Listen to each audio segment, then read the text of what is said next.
Bonjour tout le monde. Cette vidéo BookTube a lieu durant la semaine de la santé mentale, donc il a lieu du 2 au 8 mai.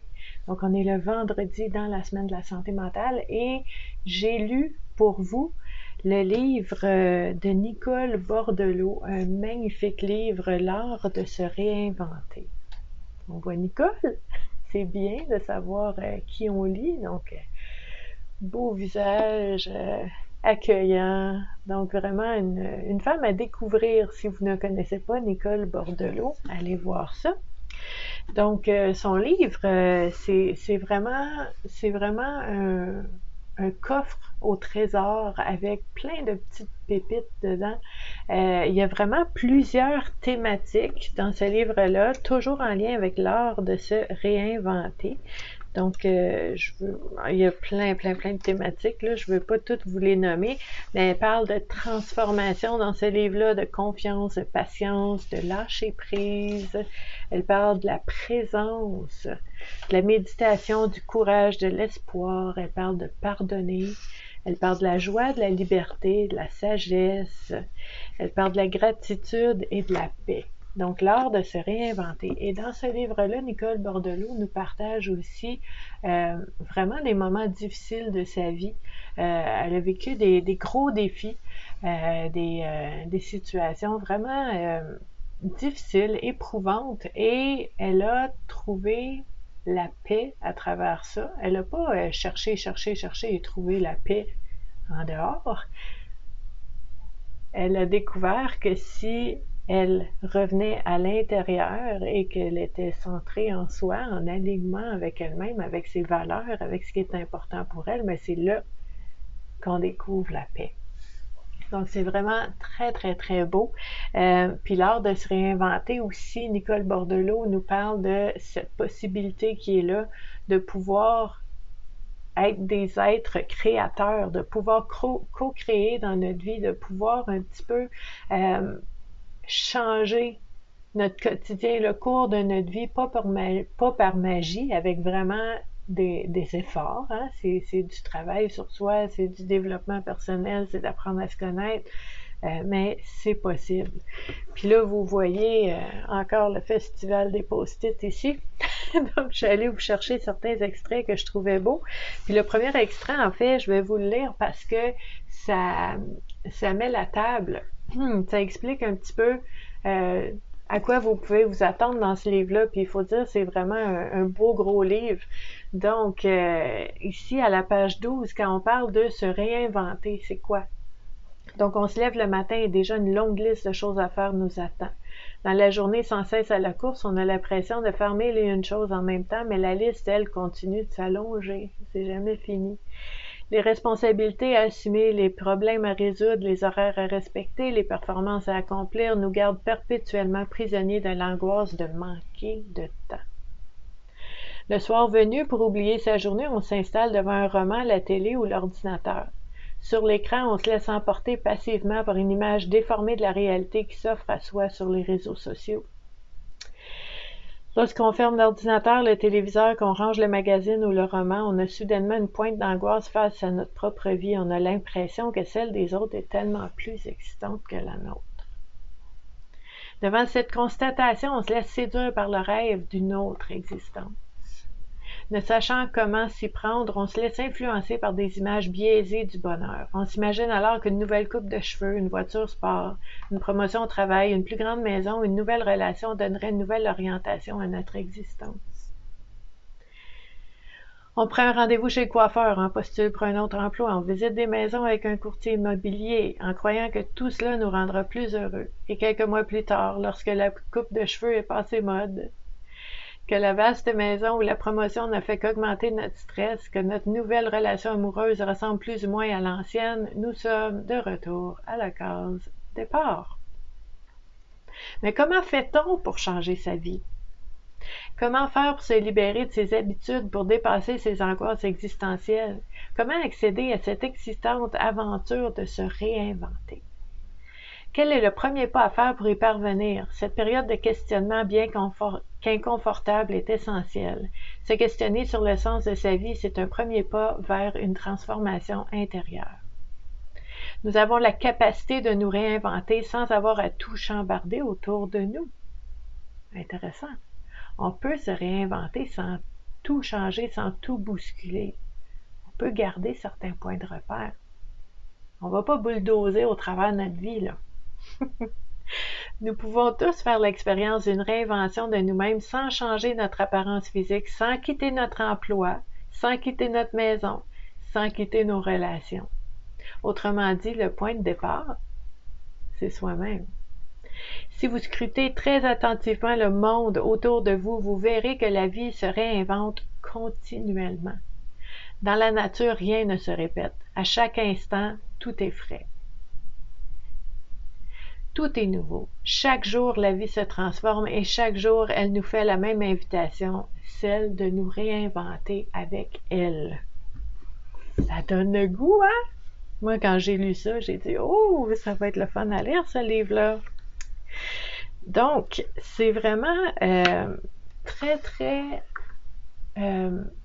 très concret, très terre à terre. Nicole Bordelot nous parle de ses expériences à elle, de ce qu'elle a vu. Elle nous parle aussi de différentes façons, par différents moyens. Je vous ai lu tantôt les différents sujets abordés pendant ce livre-là. C'est vraiment des angles différents par lesquels on peut approcher le changement et se réinventer. Donc, si c'est difficile, par exemple, de mettre plus de joie dans notre vie, ben peut-être que vous allez dire, OK, je vais travailler d'abord sur justement la créativité, ou je vais aller chercher un autre élément, puis on choisit selon ce qui est possible à chaque moment, parce qu'à chaque moment, on change aussi. Donc, je trouve ça beau aussi dans ce livre-là. Nicole Bordelot va parler de tout ce qui est important. Par exemple, quand on prend des risques, mais c'est ça qui fait qu'on peut améliorer, on peut aimer notre vie plus. Donc, le risque de vivre de manière authentique, le risque de dépasser les limites imposées, le risque de se dévoiler entièrement à l'autre, le risque de dire sa vérité, le risque d'exprimer entièrement notre créativité, le risque de réaliser un rêve caché au fond de soi, le risque de rester présent à soi-même quand on a peur ou quand on a mal, de rester avec cette émotion-là, le risque d'aimer sans carapace, le risque de vivre pleinement chaque instant et le merveilleux risque de se réinventer ici et maintenant. C'est très beau. Donc, il y a une très belle citation aussi dans ce livre-là que je suis allée vous chercher ici. Donc, un alchimiste peut changer le plomb en or et chacun de nous a le pouvoir de devenir l'alchimiste de sa propre vie. Vous pouvez dès aujourd'hui changer vos difficultés en opportunités, voir les obstacles sur votre chemin comme des défis pour vous réinventer et considérer vos épreuves comme des expériences de vie. Très beau, très motivant. Dans ce livre-là, il y a aussi des petites histoires, des métaphores, des illustrations de différents concepts qui sont vraiment très, très intéressants, comme par exemple la petite leçon de la patience. Donc, un disciple demande à son maître « Combien de temps faut-il pour atteindre la sagesse ?» Le maître répond « 30 années ». Le disciple demande « Si je triple mes efforts et ma vitesse d'apprentissage, pourrais-je y parvenir en 10 ans ?» Et le maître répond « Dans ton cas, j'ai bien peur qu'il te faille attendre 40 ans. » C'est drôle, mais c'est vrai. Bon, j'ai trouvé ça vraiment beau. Donc, Nicole Bordelot écrit « Ce disciple me ressemble. Dans le passé, j'ai souhaité moi aussi pousser sur le temps pour qu'il avance. Maintes fois, j'ai voulu brûler les étapes.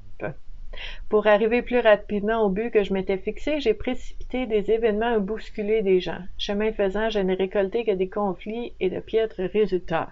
Hein? Donc, la patience, je le dis souvent, la patience, ce n'est pas la capacité d'attendre. La patience, c'est l'attitude qu'on a pendant qu'on attend. Donc, c'est un pensez-y bien. Ici, Nicole Bordelot nous parle de quelques signes selon lesquels ce serait intéressant de lâcher prise. Donc, dans le chapitre lâcher prise. Lorsqu'on se sent envahi par les mêmes pensées, obsédé par une idée, une personne ou une situation, ou qu'on répète en boucle la même histoire, le temps est venu de prendre du recul.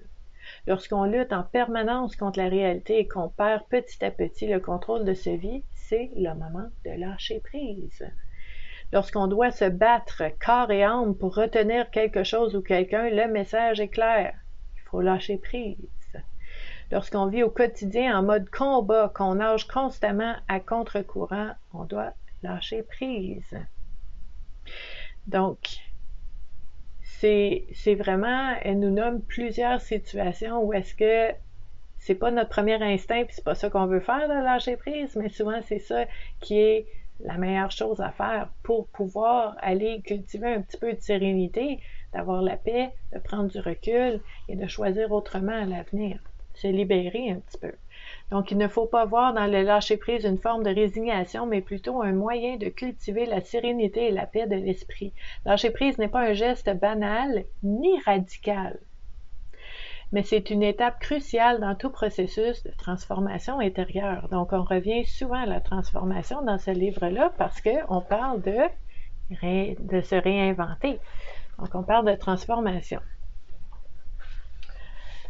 Nicole Bordelot, dans ce livre-là, nous propose aussi des réflexions, des pistes de réflexion pour nous aider à explorer un petit peu qu'est-ce qui se passe en nous-mêmes pour pouvoir justement faire des prises de conscience et peut-être faire des choix différents, prendre d'autres décisions pour changer un petit peu ce qu'on vit au quotidien, ce qui est toujours précieux.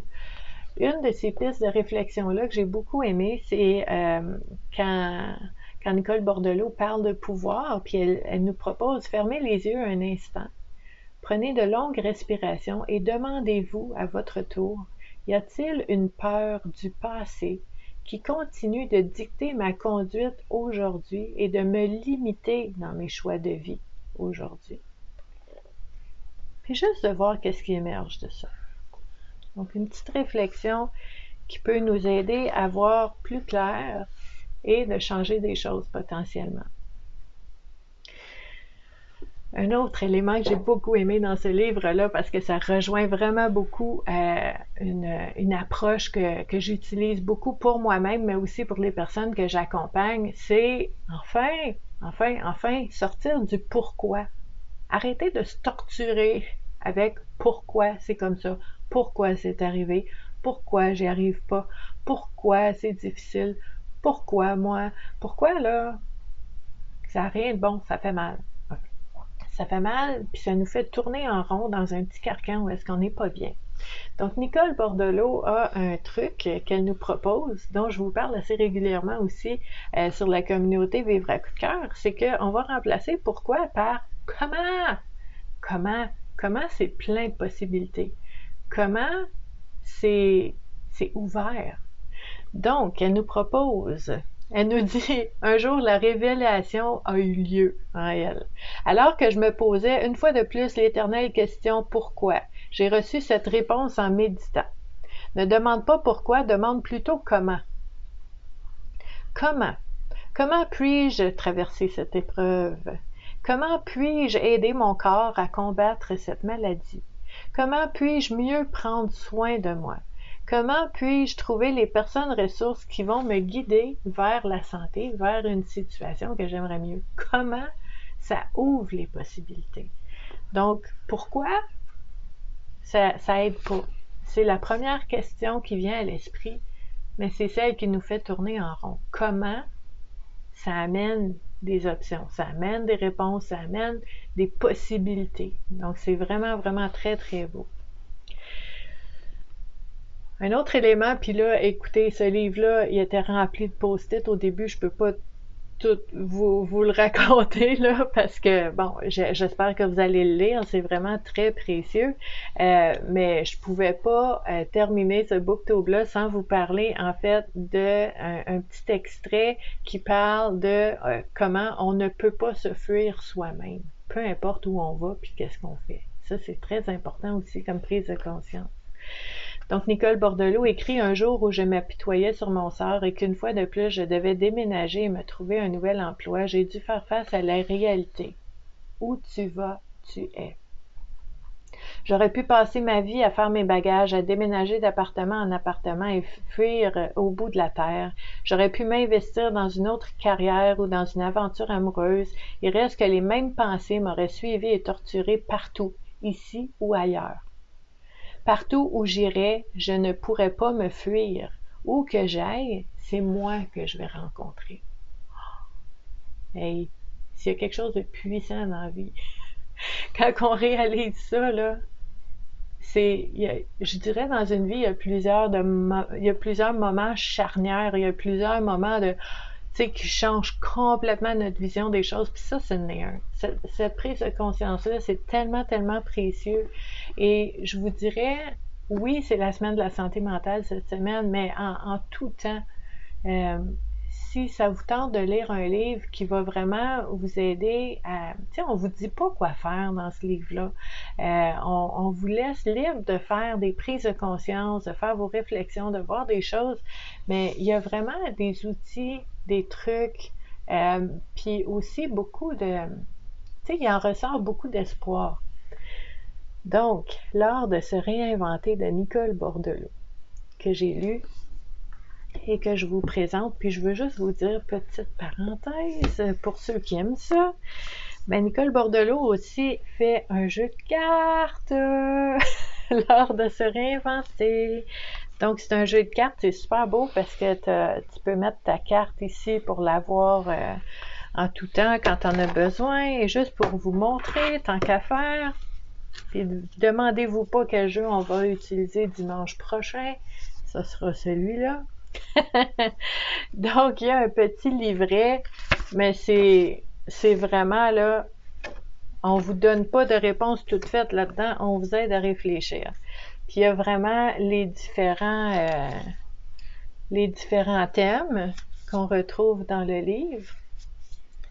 Et on peut justement aller chercher différentes citations. Qu'est-ce qu'on a ici? Se réinventer, c'est faire un pas vers la vie que l'on désire tout en appréciant pleinement celle qu'on a. Puis là, ben, tu dis, oh, wow, j'ai pigé ça, c'est beau, ça me fait du bien. Mais ce que je fais, c'est que je la glisse ici. Je vais ranger les autres cartes. Et je peux y avoir accès bien à la vue quand j'en ai besoin. Comme ça. Hein? C'est-tu beau? Donc, des fois, il y a des auteurs qui font ça, un petit 2 dans 1 comme ça. Donc, on a un livre magnifique, vraiment quelque chose à lire, très, très intéressant. Et le jeu de cartes qui va avec, c'est 52 cartes. Donc, j'espère que vous avez apprécié. J'espère que je vous ai donné le goût de lire ce livre-là. Je vais vous mettre en lien sous la vidéo peut-être le site web là, de Nicole Bordelot pour que vous puissiez la découvrir si vous ne la connaissez pas. Hein? Et je vais vous laisser en lien aussi tous les différents endroits où est-ce que vous pouvez venir nous rejoindre sur la communauté Vivre à coup de cœur, où est-ce qu'on parle vraiment de tout ce qui est bien-être et santé mentale. Donc moi, je suis intervenante sociale depuis 25 ans maintenant, j'accompagne les personnes et c'est vraiment une façon pour moi, par les réseaux sociaux, de pouvoir accompagner, soutenir, aider, être là pour un maximum de personnes partout au monde, vive l'Internet. Puis vous allez trouver beaucoup, beaucoup de gratuité aussi, beaucoup d'activités, de réflexion en groupe, de réflexion personnelle, des outils, des pratiques, des approches, des exercices, plein, plein de choses en lien avec le bien-être et la santé mentale. Donc, si ça vous tente, on vous attend les bras ouverts et je vous dis à la prochaine. Bye!